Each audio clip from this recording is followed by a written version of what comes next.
शिंदे स्वार्थासाठी काम करत नाही, तो लोकांसाठी काम करतो, जनसामान्यांचे काम करतो, गोरगरिबांसाठी काम करतो, कामगारांसाठी काम करतो.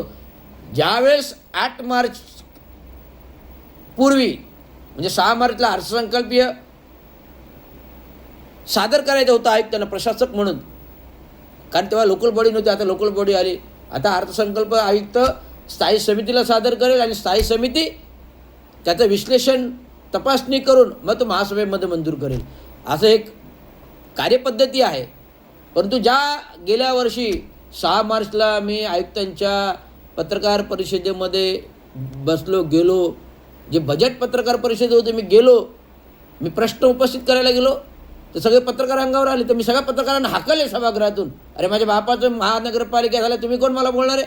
मी एक प्रश्न मांडायला आलो होतो, तुमचा एवढं काय दलाली करणारे पत्रकार, तो आनंद कांबळे कोण, एकनाथ शिंदेचा दलाली करणारा पत्रकार. मी डायरेक्ट थेट बोललो, अरे तुझ्यासारखे 100 जरी अंगावर आले ना, ताकद आहे.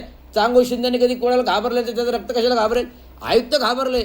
आयुक्तांनी मला लगेच विचारलं, काय झालं काय झालं? काय नाही झालं, ते अनुचित बांधकाम जे प्लिंथला तोडलं होतं, आज 1 माळ्याचा स्लॅब व्हायला आला तरी तुटत नाही, आज 4 माळे झाले, 4 माळ्यानंतर तुम्ही तोडताय.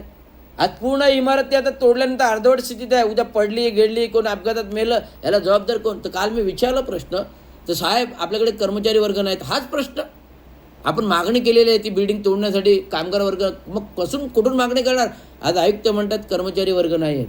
आज ठाणा वैभवमध्ये बातमी पाठवतो, पाणीपट्टीची वसुली नाही आहे, तर कसं थकीत बिलं जर भरली गेली नाही तर महानगरपालिकेमध्ये महसूल कसा येणार आणि लोकांची थकीत वेतनं कशी देणार?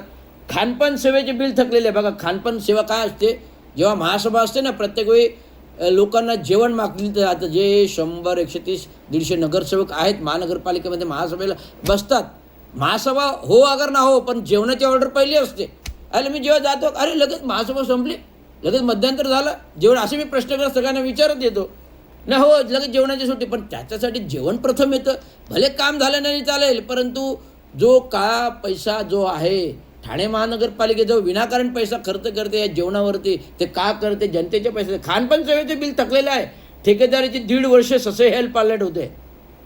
बघा खानपान सेवेचे बिल अदा करण्यासाठी पुरेसे पैसे असतानाही ती बिलं दिली गेली नाहीत.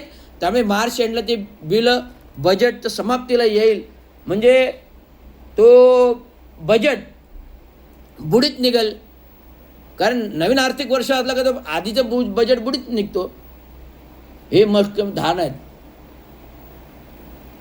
तर मला सांगायचं आहे की असंख्य असे अनधिकृत प्रश्न आहेत इमारतींचे.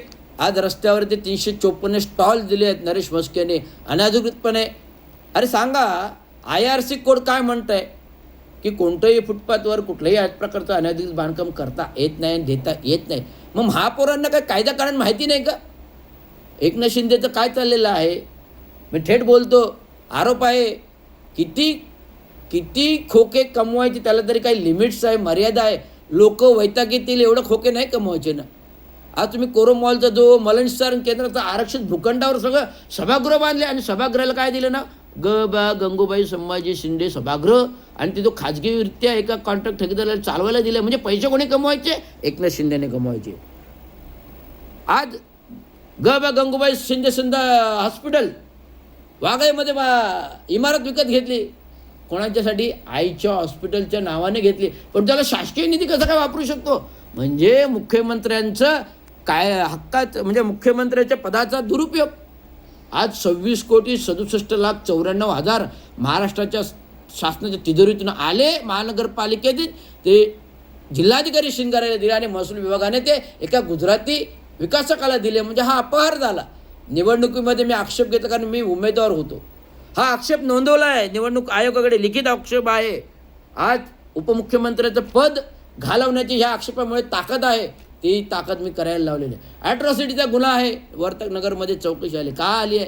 कारण रवींद्र शिंदेच्या मागे लागले होते तुम्ही सस्पेंड करायला. एक नाही दोनदा, तीनदा. अरे काय चाललंय काय? आणि तुम्ही चांगो शिंदेच्या ठरावाचं ठराव 10 वर्ष प्रलंबित होतं मंजूर प्रस्तावाचं का? अरे तो कालचं सहाय्यक आयुक्त कोण? राजेश AMC राजेश सोनावणे.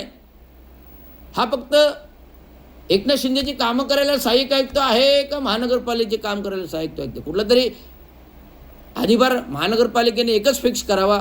जर तो पक्षाची कामं ठाणे महानगरपालिकेचं कार्य बसून करत असेल. मी मागे आक्षेप घेतला होता, कारण विविध शिवसेनेची लोक त्याच्याकडे बसले होते. संपूर्ण महानगरपालिकेची स्थावर मालमत्ता शिवसेना लोकांना वाटतोय, शिवसेना लोकांना वाटतं. आता मी मागणी करणार आहे, गेल्या 34 वर्षामध्ये स्थावर मालमत्ता जेवढ्या महानगरपालिका त्यांची यादी करा, सर्वे करा, माहिती अधिकार मागणार.